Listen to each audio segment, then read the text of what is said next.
Salmo 98, nós lemos assim a palavra do Senhor: cantai ao Senhor um cântico novo, porque Ele tem feito maravilhas, a sua destra e o seu braço santo lhe alcançaram a vitória.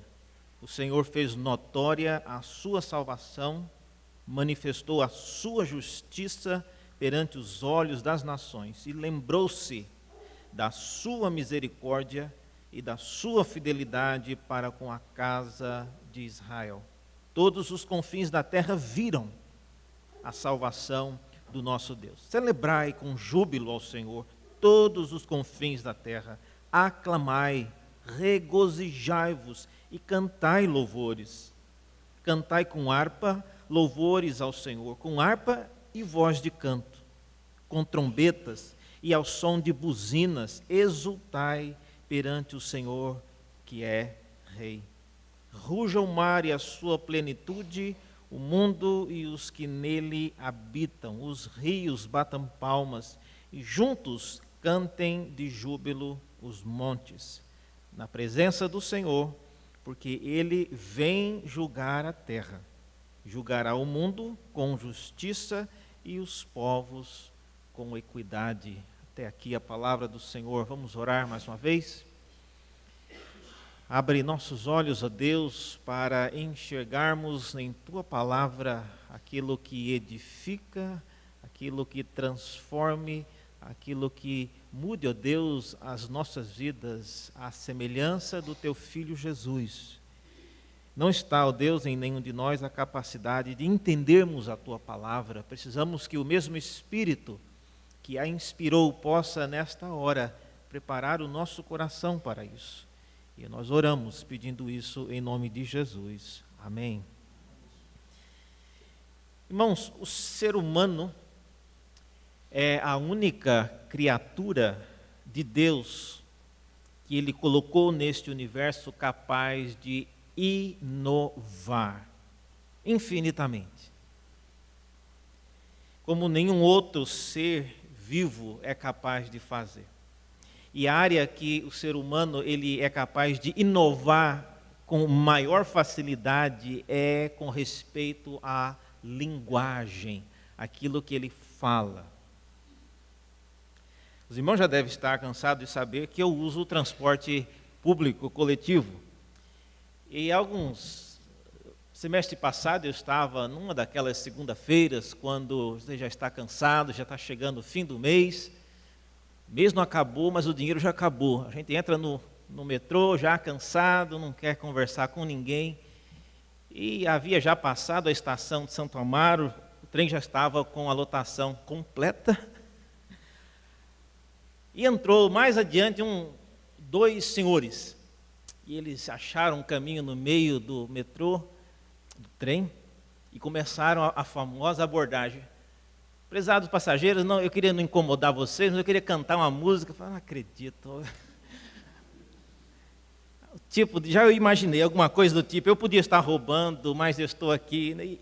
Mas antes, quase eu abri a boca para falar, porque dentro do trem tem algumas normas dizendo que, entre outras coisas, você não pode nem pregar e nem fazer pronunciamento político dentro do ônibus. Eu quase mencionei a regra para eles, mas, para minha surpresa, eram dois repentistas, e eles, por causa da maneira inovadora como eles abordavam e eles tratavam tópicos corriqueiros e atuais, até das situações de quem vive dentro do circuito de metrô e trem em São Paulo, aquilo imediatamente cativou a atenção das pessoas, e você tinha que ser um poste, uma porta para não conseguir rir daquilo que eles estavam falando, da maneira como eles estavam falando.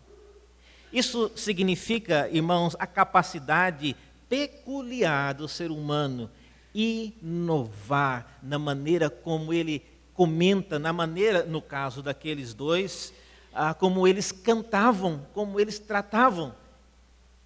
Eu só não comprei um CD deles porque eu não tinha dinheiro no bolso naquela hora, mas eu queria ter comprado. E enquanto eles saíam um rapaz ainda, um jovem querendo arrancar um dinheiro e ele só tinha uma nota completa, acho que era 20, e o CD era R$10, e ainda, usando a linguagem de repentista, eles diziam, leva 2, porque se um não funcionar, outro funciona. Olha a garantia que eles davam. Mas, irmãos, o Salmo 98 nos desafia com algo semelhante. Não é uma sugestão que Deus está dando, não é um comentário fortuito que Ele está fazendo, mas Ele está dando uma ordem. Cantai ao Senhor um cântico novo. Cantai ao Senhor um cântico novo. Esta é uma ordem muito séria e também muito complexa de ser obedecida. O Salmo 98, ele faz algumas afirmações e eu gostaria nesta noite de pensar em 3 coisas, 3 lições neste Salmo. A primeira delas está relacionada aos 3 primeiros versos e eu gostaria de perguntar de maneira sincera por que nós precisamos cantar um novo cântico? Por que os cânticos antigos, reverendo, não servem? Por que os hinos antigos, eles não servem? Por que Deus quer que cantemos um cântico novo? Essa é uma pergunta. A segunda pergunta que precisamos fazer é, o que é exatamente esse cântico novo? O que é isso?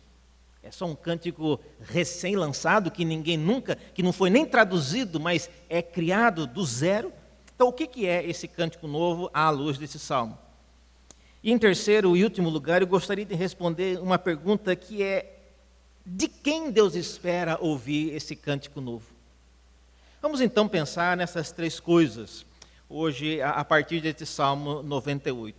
Houve um tempo, irmãos, na história de Israel, quando eles perderam de vista e eles não sabiam e não queriam cantar cânticos novos. O Salmo 137, por exemplo, é um caso típico, que todos conhecem, quando eles cantavam às margens dos rios da Babilônia, nos assentávamos e chorávamos, lembrando-os de Sião, nos salgueiros que lá haviam, pendurávamos as nossas harpas, pois aqueles que nos levaram cativos nos pediam canções, e os nossos opressores que fôssemos alegres, dizendo, entoai-nos um dos cânticos de Sião. Como, porém, haveríamos de entoar um canto do Senhor em terra estranha? Essa era uma pergunta que eles não conseguiam responder. Era muito fácil. Posteriormente, eles aprenderam esta lição. Jeremias, no capítulo 29, por exemplo, os irmãos devem conhecer, mas é uma resposta a esse Salmo 137. Jeremias, ele é enviado por Deus para aquela comunidade de exilados na Babilônia, com a seguinte palavra: assim diz o Senhor, eu estou lendo Jeremias 29, versos 4 em diante. Assim diz o Senhor dos exércitos, o Deus de Israel, a todos os exilados que eu deportei de Jerusalém para a Babilônia. Edificai casas e habitai nelas, plantai pomares e comei o seu fruto. Tomai esposas e gerai filhos e filhas, tomai para que tenham filhos e filhas. Multiplicai-vos aí, e não vos diminuais. Procurai a paz da cidade para onde vos desterrei, e orai por ela ao Senhor, porque na sua paz tereis paz. Esta é a nova situação que Israel precisava aprender. Eles precisavam ter um novo canto, eles precisavam formular, a partir daquilo que Deus já havia feito na vida deles, uma nova maneira de cantar as grandezas de Deus. O tempo de lamentar, o tempo de lembrar de Jerusalém passou.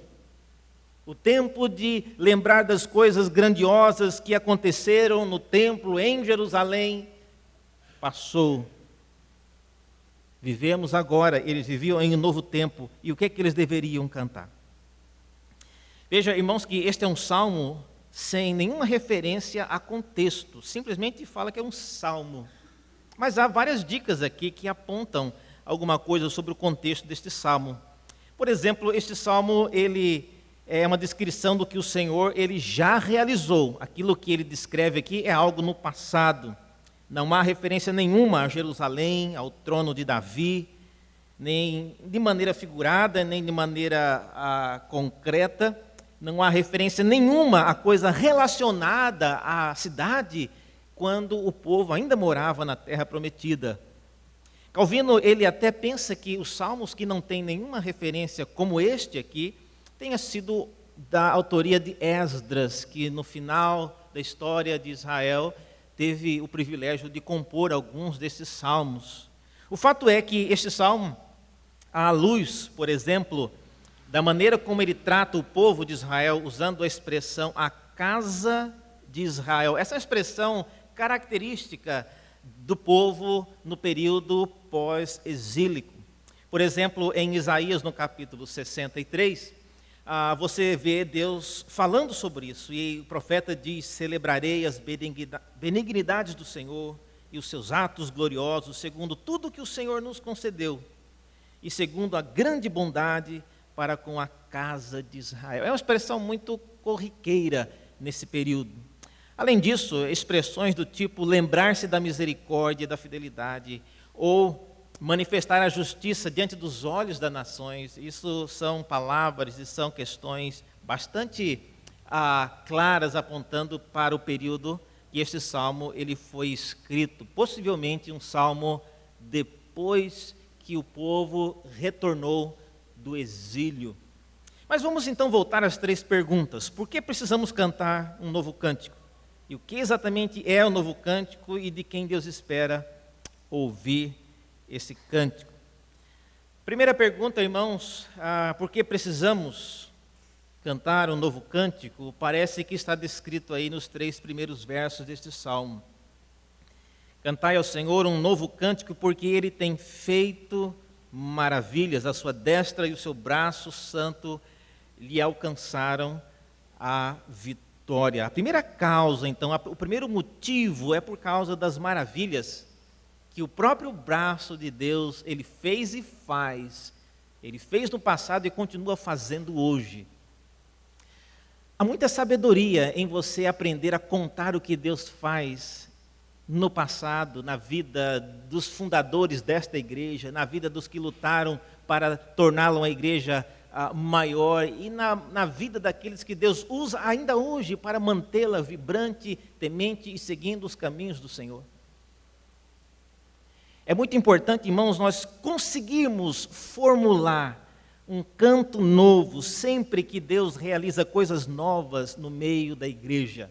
Eu não sei se vocês já tiveram a oportunidade de conhecer alguém que toda vez que você aproxima dele, você já sabe a história que ele vai contar. Ele vai reclamar de alguma coisa, ele vai falar de alguém, ele vai falar que no tempo assim não era assim e que ele preferia.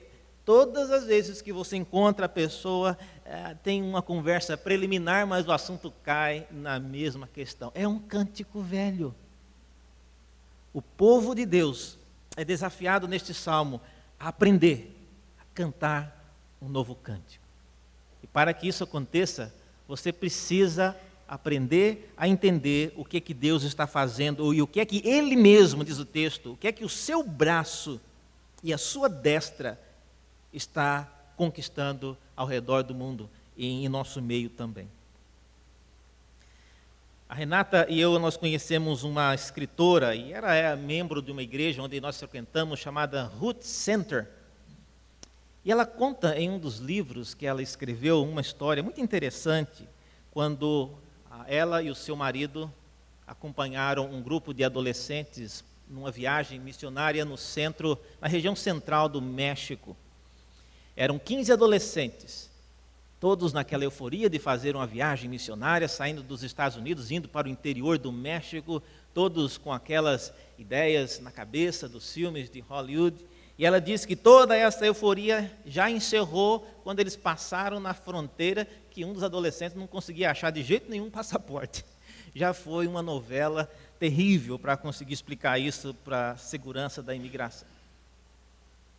Mas, caminhando adiante, eles, marinheiros de primeira viagem, viajando no meio do período da chuva, chegaram num ponto onde a estrada tinha um riacho, mas por causa da chuva, o riacho ele alagou e ele estava bastante sobressaindo por cima da pista. E eles pararam o carro, eram 2 vans, cheias de meninos e esses 2 senhores. A estrada totalmente coberta de água. E o marido dela desceu e ela não acreditava naquela situação. A única informação que os missionários, aonde eles iriam visitar, deram era a seguinte: olha, vocês sigam a linha do telégrafo por 8 horas em direção ao sul, você vai chegar onde nós estamos. É a única coisa que eles sabiam. E chegava naquela altura da estrada, a única coisa que eles iam passando mais ou menos 2 palmos da água era o fio de telégrafo. Não tem jeito da gente atravessar essa água. E o marido dela então entrou dentro da água para caminhar, para ver a profundidade, talvez a força da correnteza. Ele foi andando com os braços abertos para ver até onde a água ia. Ele foi lá no meio e voltou até o carro dela e disse: olha, eu acho que dá para a gente atravessar. E ela conta no livro, é um livro muito interessante, e ela fala: eu não sei o que tem na cabeça do meu marido. Como é que ele acha que nós conseguimos passar num rio como esse? As águas pretas, nós estamos com 15 meninos, já estou até imaginando os pais desses meninos, vendo nas noticiários do jornal, 2 tolos entraram com as vans dentro do rio, com o filho dos outros. E quanto mais, diz ela, o marido começava a explicar, mais ela odiava a situação, e ela pensava: não tem como a gente fazer isso. E ela orou a Deus dizendo: Senhor, se isso vem de Ti, me dê coragem para entrar nesse carro e seguir essa viagem. E ela disse que ela entrou no carro, encontrou coragem e ela seguiu o marido na frente, e ela viu que a luz do carro, a luz traseira do carro ia sumindo debaixo da água. E ela atrás, ela fechou o olho, e a única coisa que ela recebeu da instrução do marido é: não passe segunda, fique só de primeira. E eles atravessaram aquele rio. Hoje, ela dizendo, 20 anos depois, uma das moças que estavam com ela naquele carro, parte dos 15 adolescentes, trabalhava como missionária no meio do México. E ela se pergunta se ela não tivesse tido a coragem de passar naquele rio, de atravessar aquelas correntezas, se aquela jovem hoje estaria servindo a Deus naquele lugar. Irmãos, nós só vamos começar a entender e a formular novos cânticos quando nós também experimentarmos, ter a experiência do cuidado e do zelo de Deus de maneira profunda em nossas vidas. Talvez uma das razões porque alguns de nós não cantemos novos cânticos é porque nós não vemos mais Deus agindo desta maneira. Precisamos atravessar rios mais profundos. A primeira razão, então, é por causa daquilo que Deus faz. E às vezes a vida segura que nós vivemos, a maneira confortável como nós temos todo o nosso dia a dia, não permite que nós vejamos o que o braço do Senhor está realizando para Ele mesmo. Não, isso aí não foi o braço do Senhor, isso aí foi... nós estávamos com 2 SUV, Jeep, tração nas 4 rodas, então não tem nada a ver com Deus. Quando você vive num contexto como esse, você começa a aprender então as coisas que o braço do Senhor tem feito. Em segundo lugar, há também a questão do impacto global daquilo que Deus faz. Veja no versículo 2, diz que o Senhor, Ele fez notória a sua salvação e manifestou a sua justiça perante os olhos de todas as nações. Nem tudo que Deus faz, Ele faz para conhecimento de todos. Muitas coisas Deus fez e ficou apenas no conhecimento da história de Israel. Mas neste caso, aquilo que eles estão descrevendo aqui neste salmo é algo que se tornou notório, é algo que se tornou conhecido. E a razão disto é porque o próprio Deus, diz aí, o Senhor fez notória a sua salvação. Ora, um dos exemplos que eu vejo para pensar nisso é que Deus, sempre que tem algo importante para acontecer, Ele manda um profeta dele para estar ali como se fosse um repórter para cobrir o evento. Os maiores eventos da história do Antigo Testamento de ordem global, como por exemplo a queda do império da Síria, teve um profeta exclusivo para para descrever como a Síria cairia. É o profeta Naum. Quando a Babilônia, a grande Babilônia, caiu para os persas, tinha um profeta que foi chamado para estar na noite em que os persas invadiram a Babilônia. Beltesazar manda chamar o profeta Daniel para ver a inscrição na parede que dizia algo que condenava aquela geração. Então veja, Deus ele traz no momento certo as pessoas certas para mostrar o impacto global daquilo que ele faz. Irmãos, é importante nós sabermos o que Deus está fazendo fora, não apenas fora da nossa igreja, mas fora da nossa cidade, fora do Brasil, fora do nosso continente. Eu estive em 2010, aconteceu o 3º Congresso de Lausanne, na cidade do Cabo. Esse congresso acontece a cada 30 anos. E foi uma oportunidade para mim, para eu que sou ainda muito criança nessa história, porque iniciou desde 1910, foi importante para mim ver aquilo que Deus está fazendo ao redor do mundo, de várias formas. E eu fiquei impressionado quando um jovem testemunhando um projeto que ele realizava no norte da Índia.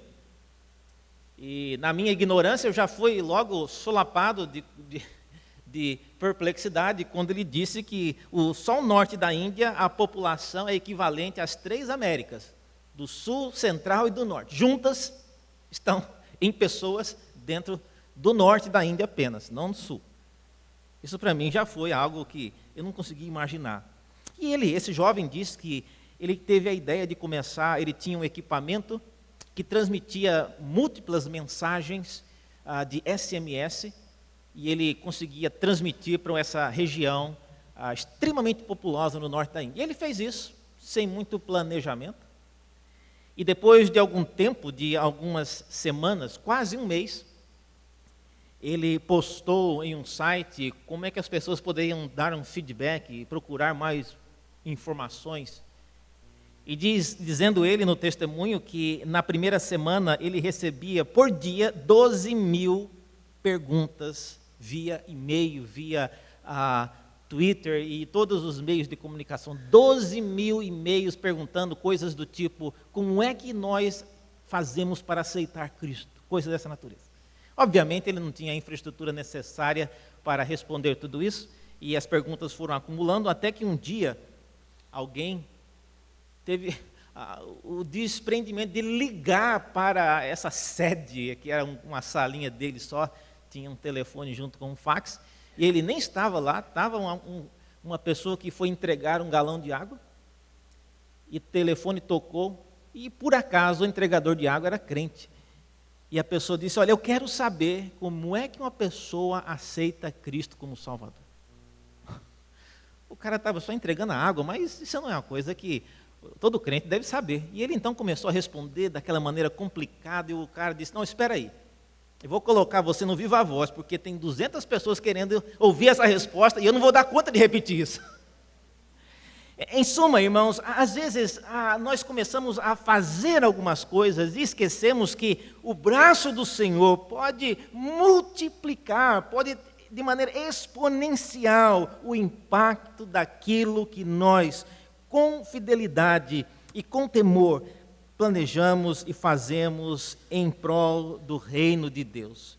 Mas o Senhor é quem Ele faz, algumas vezes notória, a sua salvação diante dos olhos de todas as nações. E isso é importante nós lembrarmos os nossos filhos a respeito do que o Deus faz desta maneira. Mas, ainda pensando no porquê devemos cantar um novo cântico, o versículo 3 nos fala a respeito de algo específico. Embora ele tenha feito coisas que todo mundo viu, o que ele fez foi em favor de Israel. Diz o texto: ele lembrou-se da sua misericórdia e da sua fidelidade para com a casa de Israel. Todo mundo pode achar bom e pode gostar disso, mas o que ele fez, não fez para a casa da Babilônia, nem para a casa de Edom, nem do Egito. Foi para com a casa de Israel. E esta é uma questão importante. O que Deus faz, Ele faz em relação ao seu povo, mas aquilo que nós fazemos dentro de casa, podemos dizer assim, aquilo que Deus realiza em nosso meio, acaba sendo do conhecimento de outros e para benefício deles. Eis aqui, irmãos, uma grande lição que nós podemos aprender com esse versículo apenas. De que aquilo que Deus faz em nosso favor pode ter um propósito pedagógico para ensinar outras pessoas. Então, se algum dia você não estiver entendendo o que está acontecendo com a sua vida, com a sua casa, com o seu marido, com a sua esposa ou com os seus filhos, pense o que é que os nossos vizinhos podem estar pensando disso. O que é que eles estão aprendendo com isso?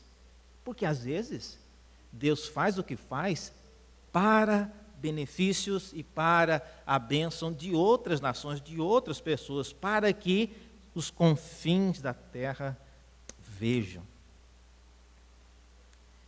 Nós temos aqui na igreja de Santa Amaro, os cultos de quarta-feira, no primeiro semestre, tem o curso bíblico que a gente faz, e em uma vez, eu, reverendo Leandro, reverendo Augusto, demos aula, e uma vez só eu escrevi no quadro o meu e-mail, e o Felipe estava gravando.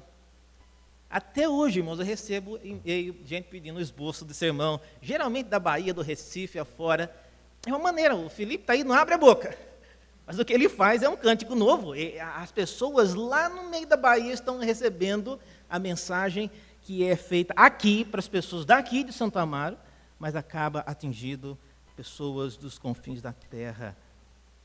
É por isso que Deus faz coisa como Ele faz. Mas, além disso, irmãos, o que é exatamente, então, esse cântico novo que o texto está falando?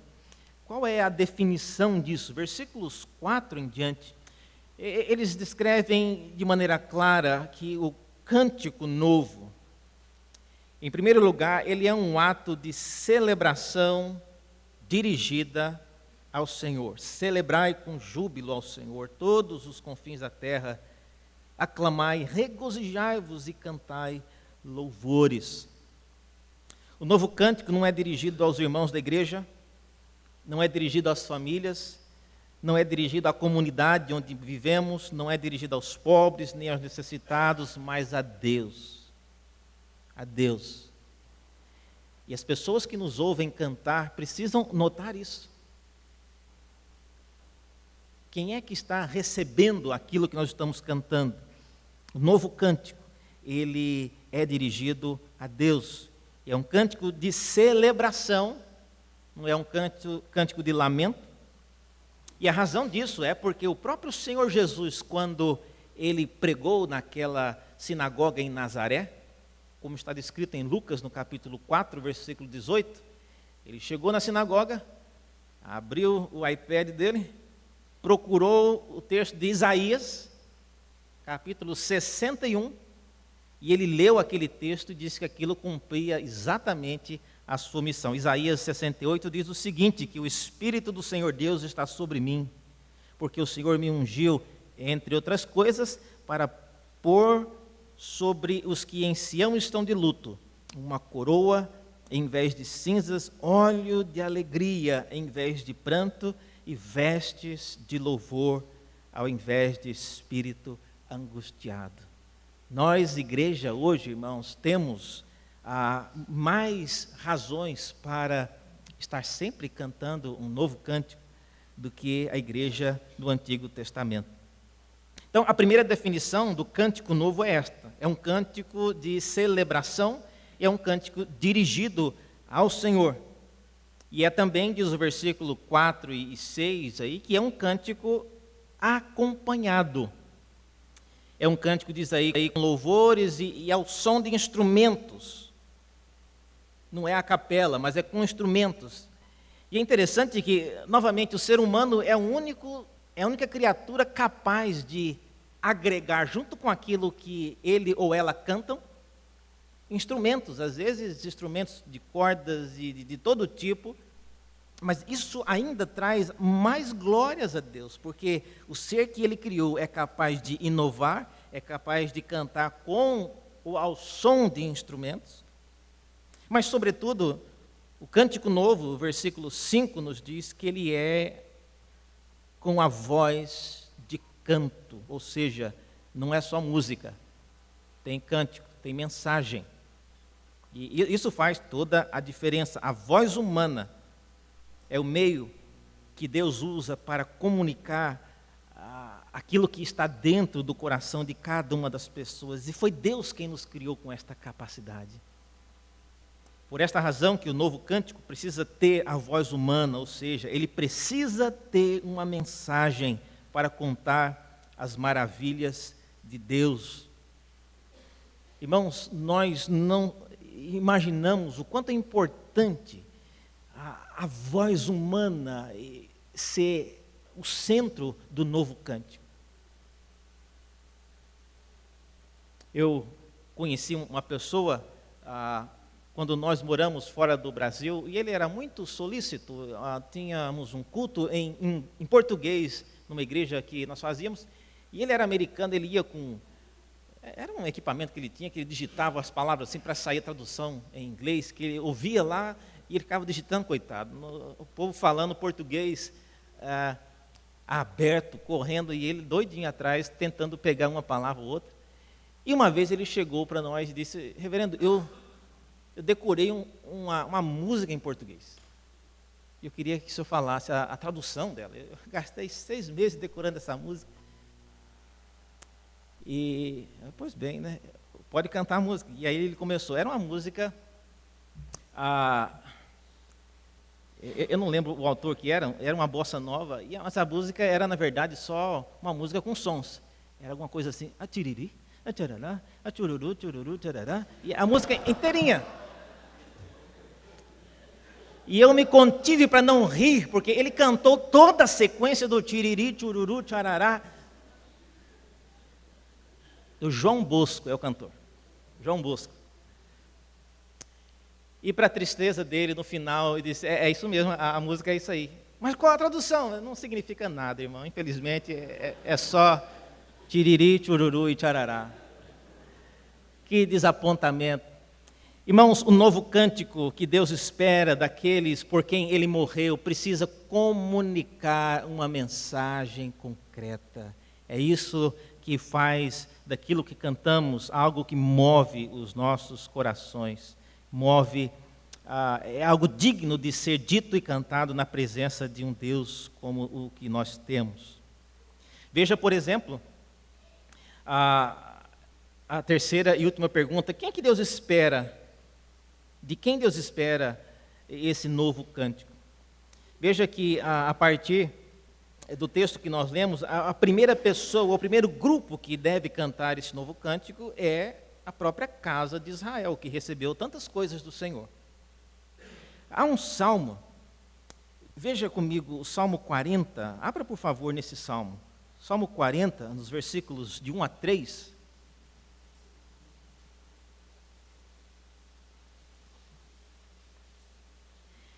Esta expressão novo cântico, ela aparece também. E olha como é que o novo cântico, na verdade, ele surge.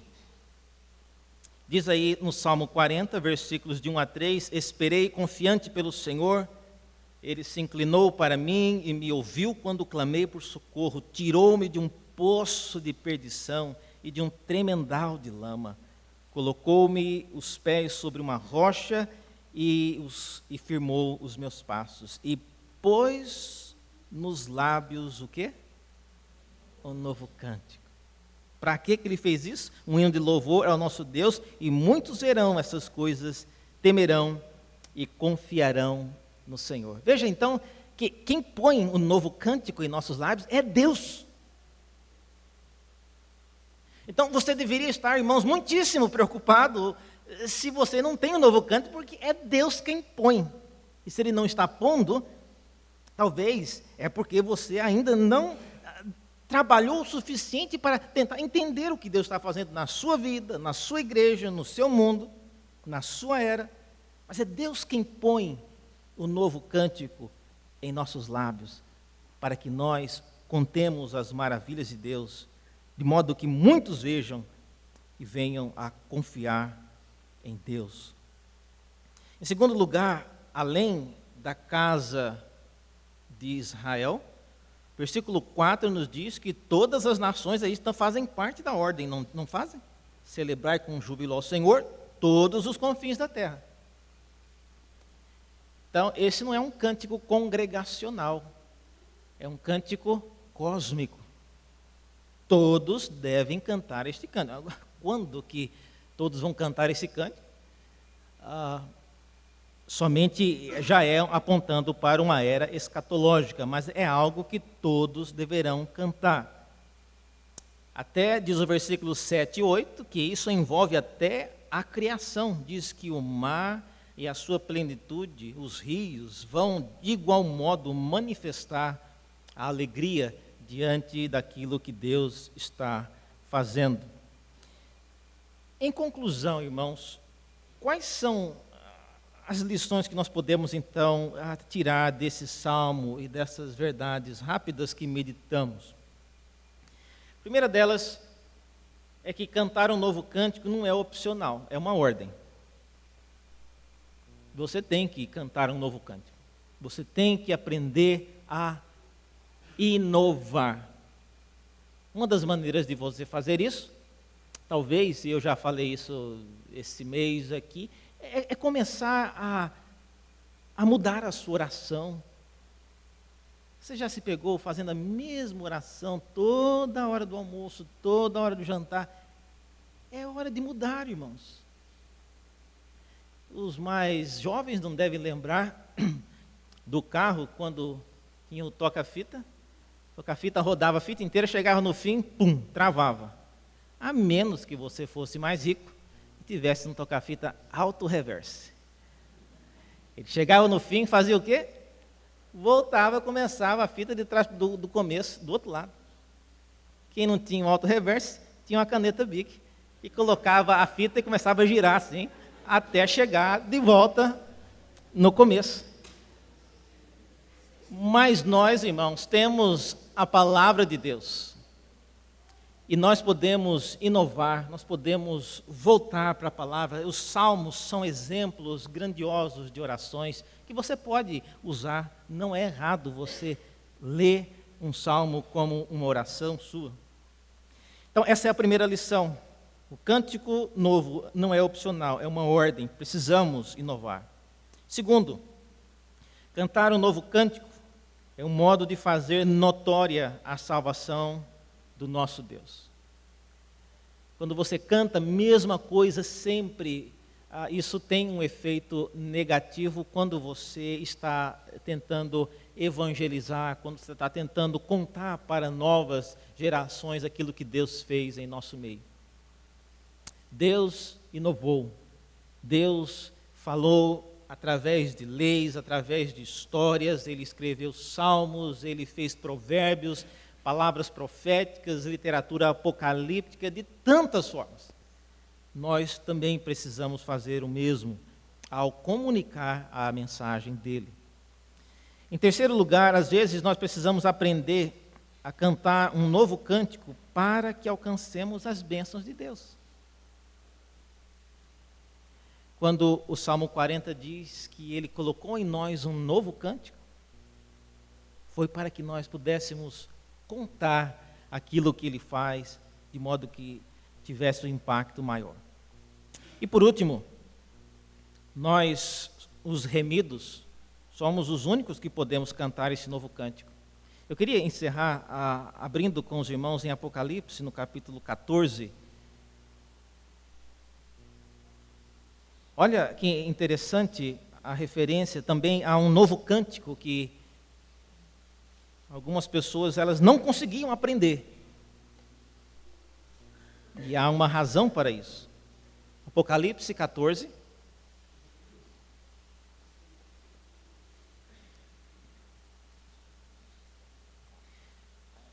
Versículos 1 a 5, nós lemos assim: Olhei, e eis o Cordeiro em pé sobre o monte Sião, e com ele 144.000, tendo na fronte escrito o seu nome e o nome do seu Pai. Ouvi uma voz do céu como voz de muitas águas, como voz de grande trovão. Também a voz que ouvi era como de arpistas quando tangem a harpa e entoavam um novo cântico diante do trono, diante dos 4 seres viventes e dos anciãos. E ninguém pôde aprender o cântico, senão os 144.000 que foram comprados da terra. São estes os que não se macularam com mulheres, porque são castos. São eles os seguidores do Cordeiro, por onde quer que vá. São os que foram redimidos dentre os homens, primícias para Deus e para o Cordeiro. E não se achou mentira na sua boca, não tem mácula. Este é o povo de Deus, chamado para cantar esse novo cântico. Ninguém, irmãos, pode cantar esse novo cântico como o povo de Deus, redimido. E é de nós que Deus espera ouvir esse cântico. Vamos abaixar as nossas cabeças mais uma vez e orar.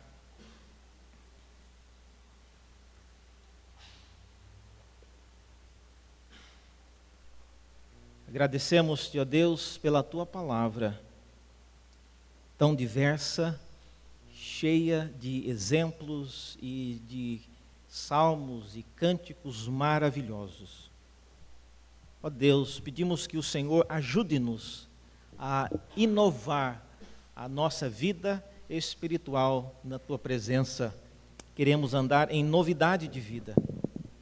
Queremos andar à semelhança do teu Filho Jesus.